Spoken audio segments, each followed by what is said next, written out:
আসসালামু আলাইকুম। Social media on করলেই দেখতে পাবেন মোটো ব্লগিং করে মানুষ লাখপতি হয়ে যাচ্ছে, কোটিপতি হয়ে যাচ্ছে, আরও কত কি। এখন এইটার সাথে বাস্তবতার কতটা মিল আছে? ধরুন আপনি কোনো চাকরি করছেন, আপনার পুরো সংসার আপনাকেই দেখতে হচ্ছে, আপনার কাঁধে পরিবারের দায়িত্ব আছে। সব কাজকর্ম বাদ দিয়ে আপনার কি ব্লগিং সেক্টরটায় আসা উচিত? এই ভিডিওতে এই টপিকে আপনাদের সাথে আমি আমার জীবনের অভিজ্ঞতাগুলো শেয়ার করব। সো যারা ভিডিওটি ইউটিউব থেকে দেখছেন, চ্যানেলটিতে একটি সাবস্ক্রাইব করে দিবেন এবং ফেসবুক থেকে দেখলে ভিডিওটিতে একটি শেয়ার করে দিবেন। মোটো ব্লগিং করে আপনি যদি জনপ্রিয়তা অর্জন করতে পারেন, সেক্ষেত্রে মাসে ভালো একটা অ্যামাউন্ট ইনকাম করা এটা খুব সহজ, খুব কঠিন কাজ না। বাট এখানে একটা কথা আছে, আর সেটা হচ্ছে এই সফল হওয়ার যে জার্নিটা, এই জার্নিটা কিন্তু মোটেও কোনো সহজ কাজ না।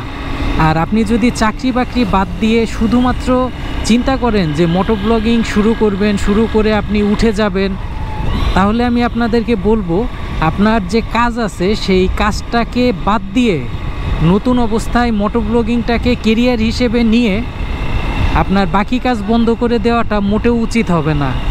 কারণ এই যে সফলতার প্রসেসটা, সফলতার সিঁড়িটা, এটা কিন্তু অনেক কষ্টকর, আর সবাই জীবনে সফল হতেও পারে না। সো যারা চিন্তা করতেছেন যে সব কিছু বাদ দিয়ে মোটো ব্লগিং আজকের থেকেই শুরু করবেন বা ব্লগিং করবেন, আমি বলবো আপনি আপনার কাজের পাশাপাশি ব্লগিংটাকে চালিয়ে যেতে পারেন। আর যারা স্টুডেন্ট আছেন, যাদের খরচটা অলরেডি ফ্যামিলির থেকে দিচ্ছে, তাদেরকে বলবো সেটা হচ্ছে আপনারা আগের থেকে ব্লগিং শুরু করে নিজের একটা কেরিয়ার বিল্ড আপ করে রাখতে পারেন। কারণ এই যে আপনি এখন ছাত্র অবস্থায় আছেন, আপনার কাঁধে যদি কোনো টেনশন না থাকে, টাকার কোনো দুশ্চিন্তা না থাকে, এই সময়টাতে আপনি যদি আপনার পড়ালেখার পাশাপাশি নিজের একটা কেরিয়ার বিল্ড আপ করে ফেলতে পারেন, সেটা তো অবশ্যই খুব ভালো একটা কথা। তবে পড়ালেখা বাদ দিয়ে ব্লগিং জিনিসটা করা আমি কখনোই সমর্থন করি না। আপনারা যারা আমার ব্লগগুলো নিয়মিত দেখেন, তারা অনেকেই জানেন, আবার অনেকেই জানেন না।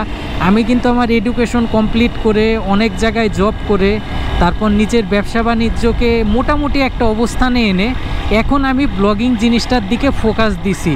কারণ এখন আমার না ব্লগিং করাটা আত্মঘাতী কোনো ডিসিশন না।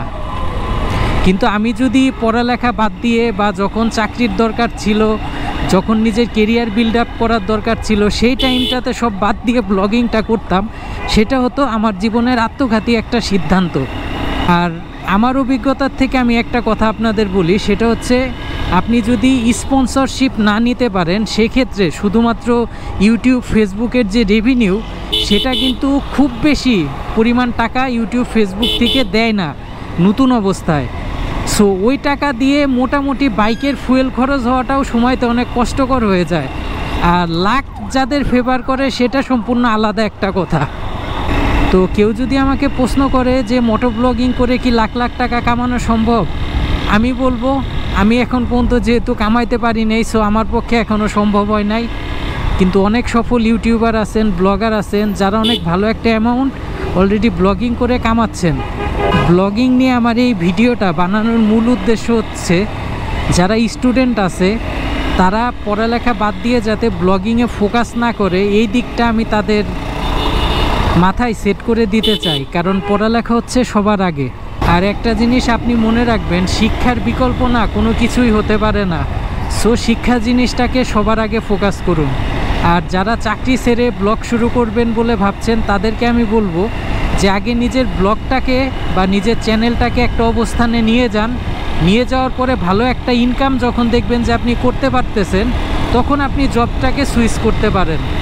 তো ব্লগিং করে কতটুকু কী করা যায় সেটা নিয়ে এই ছিল আমার আজকের ভিডিওটা এখানেই শেষ করছি। ভিডিওটি ভালো লাগলে অবশ্যই লাইক দিবেন, কমেন্টে আপনার মতামতটি জানিয়ে দিবেন, আর সবাই নিরাপদে বাইক রাইড করবেন। আসসালামু আলাইকুম।